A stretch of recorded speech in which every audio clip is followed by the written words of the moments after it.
One of the few pieces of maths I use regularly is cross multiplication. I find it comes in very handy when calculating proportions, that's growth and reduction, unknown values, percentages, currency conversions, speed, distance, time calculations. Anyway, enough said about what it can do. Here's the way it works. One way of describing an equation is that it's like having a weighing scales and arranging your numbers each side of the equal sign so as one side is equal to the other and the scale remains in balance.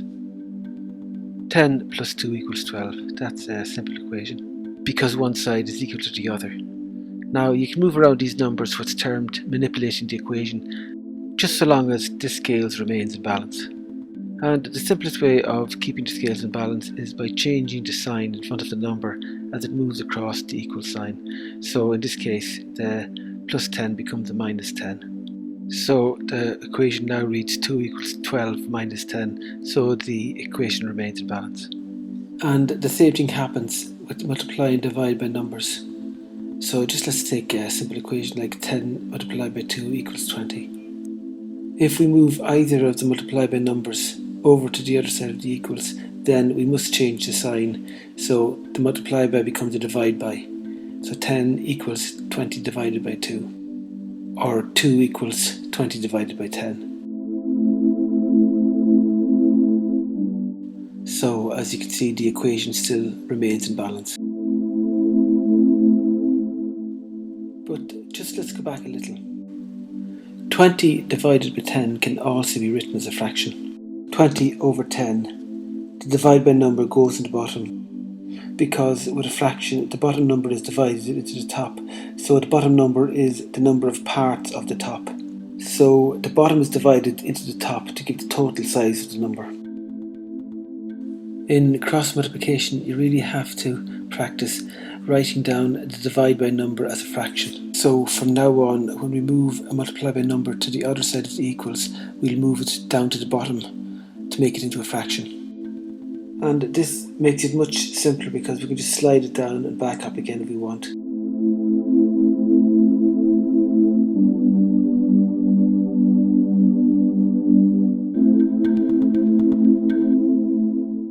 So we can do this cross multiplication dance with any equation.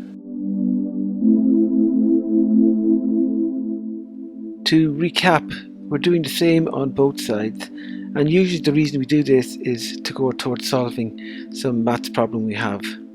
So what's going on behind the visual shortcut I've just described is we're adding a minus 3 to both sides of the equals.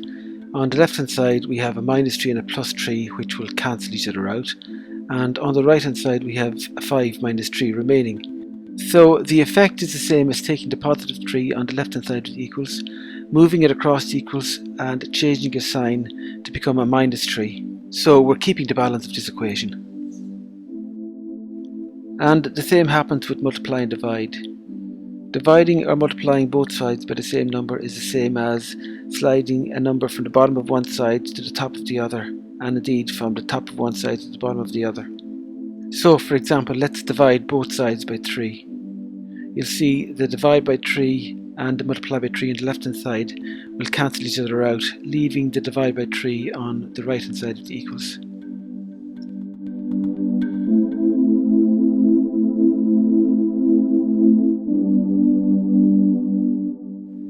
So a shortcut description of what has happened here is that the multiply by 3 on the left hand side of the equals moved across the equal sign and went into the bottom position, which is a divide by position. So instead of it being 2 multiplied by 3 equals 6, it's now 2 equals 6 divided by 3.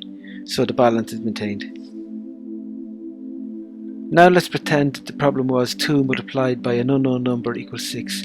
So we'll use a letter to represent the unknown number. So what we have now is 2 multiplied by m equals 6.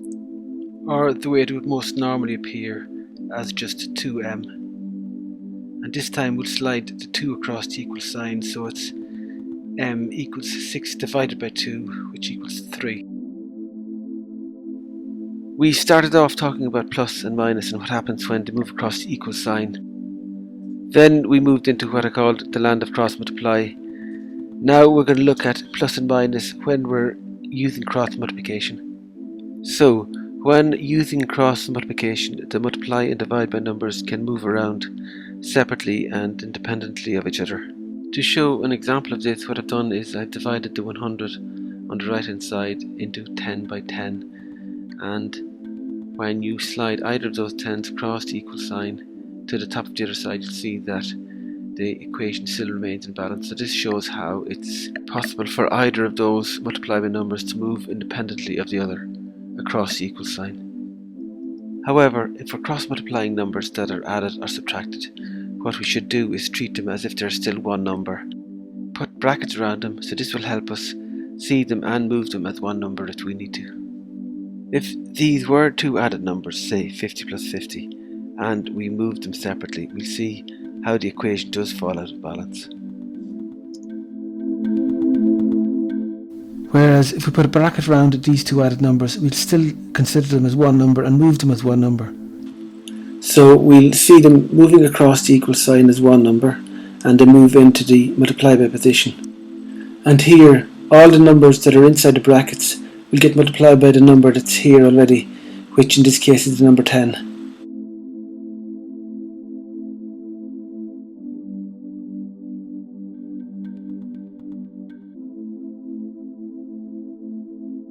Or we can cancel out the divide by number on the bottom, which is the number 10, against either of the multiply by numbers on the top, so that's either the 10 or the 50 plus 50 in the brackets, which is considered one number as well.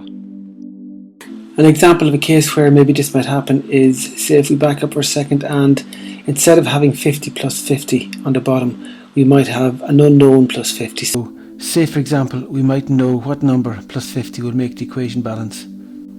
We'll use a letter to represent the unknown number, and we'll move all in brackets across as one number.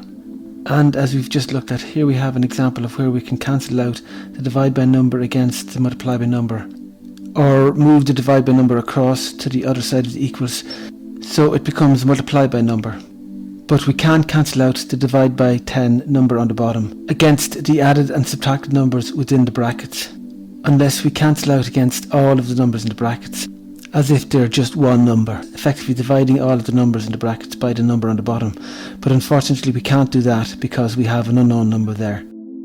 So our choice is to cancel out the 10 divide on the bottom against the 10 multiply on the top. Or we can multiply the 10 on the outside of the brackets into the brackets, so you'll have 10m plus 500. So with this choice we divide the 10 in the divide by position on the bottom into the 10m plus 500, so we end up with m plus 50 equals 100. So you see that the end result is the same.